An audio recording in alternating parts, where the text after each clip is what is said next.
Understanding SAML and Single Sign-On, SSO. What is SAML? SAML, Security Assertion Markup Language, is a standardized way of exchanging information between two parties, most commonly between an identity provider, IDP, and a service provider, SP. Its primary purpose is to allow users to log in once and access multiple services without having to re-enter their credentials for each service. This process is called Single Sign-On, SSO.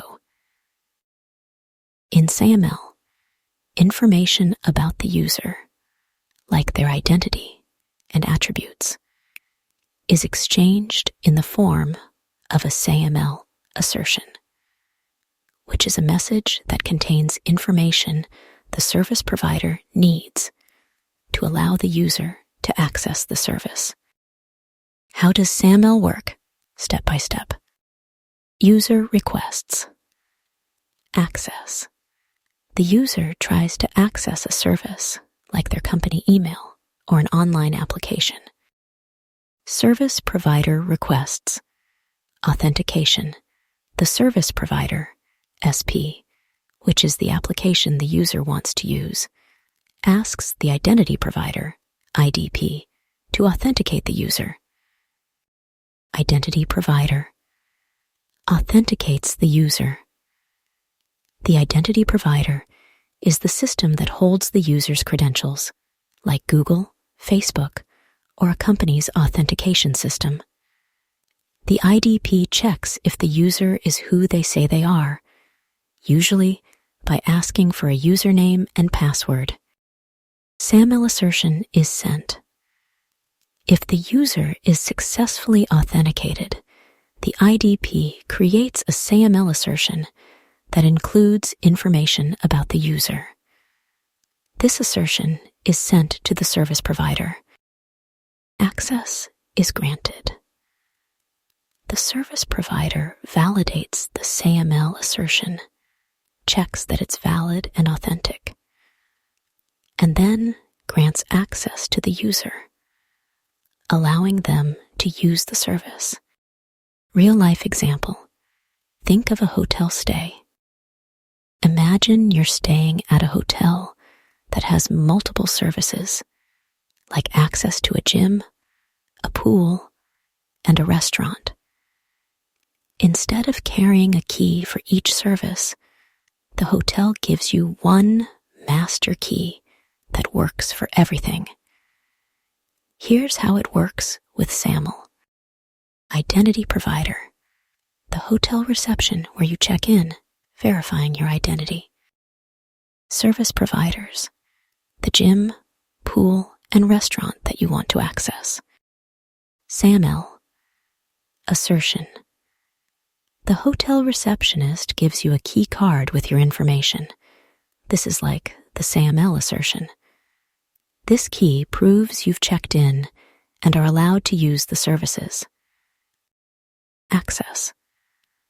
When you arrive at the gym, the pool, or the restaurant, you show your key card, and they let you in because it verifies your identity. In this example, the hotel reception is the IDP, and the gym, pool, and restaurant are the SPs. Instead of getting a new key every time you want to access a different service, you only need to check in once, which saves time and makes it easier for the user. Question and answer. Understanding SAML. Question. How does a user benefit from using SAML in Single Sign-On, SSO? Answer. A user benefits from using SAML because it allows them to log in once and access multiple services without needing to enter their credentials for each service. Explanation. Think of logging in to an online service, like a work portal. Without SAML, you would need to log in again if you wanted to check your work email, access a shared drive, or use another service. With SAML, after you log in to one service, like the work portal, you can automatically access your email, shared drive, and other services without logging in again. Key benefits of SAML for users. Convenience. You only need to remember one set of login credentials, username and password. Time saving. No need to log in multiple times to different applications. Security. Your credentials are stored securely by the identity provider, not each individual service. Question: what is the role of a SAML assertion? Answer: a SAML assertion is a message that contains user identity information and is used to authenticate the user to a service provider. Explanation: the SAML assertion acts like a ticket that the user receives after being authenticated by the identity provider, IDP. This ticket contains information like the user's name, email, and other attributes, and it is sent to the service provider, SP. The SP then checks this assertion to verify that the user is allowed access to the service. Real-life example. Think of a concert ticket. Ticket seller, identity provider, verifies you've purchased a ticket. Ticket, the concert ticket itself, which proves you've bought it and allows you to access the concert. Concert venue, service provider, checks your ticket at the door to ensure you can enter. The ticket, SAML assertion, helps the venue, SP, verify that you're allowed entry. Just like how the SAML assertion helps the service provider verify that you're authenticated. Question: what happens if the SAML assertion is not valid? Answer: if the SAML assertion is not valid, for example, it has been tampered with or is expired, the service provider will deny the user access and not allow them to log in. Explanation: the SAML assertion contains a digital signature that ensures its authenticity and integrity. If this signature is invalid or the assertion has expired, the service provider will not trust the information it contains.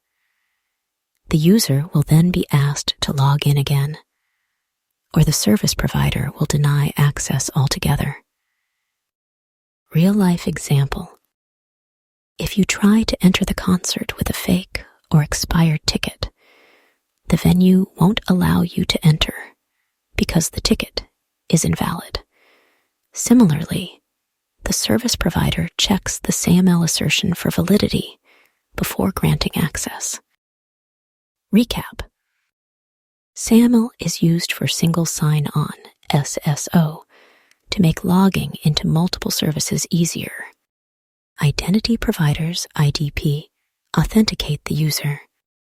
Service providers, SP, allow the user access once the identity has been verified via a SAML assertion. SAML assertion contains user identity data and helps the service provider decide whether to grant access.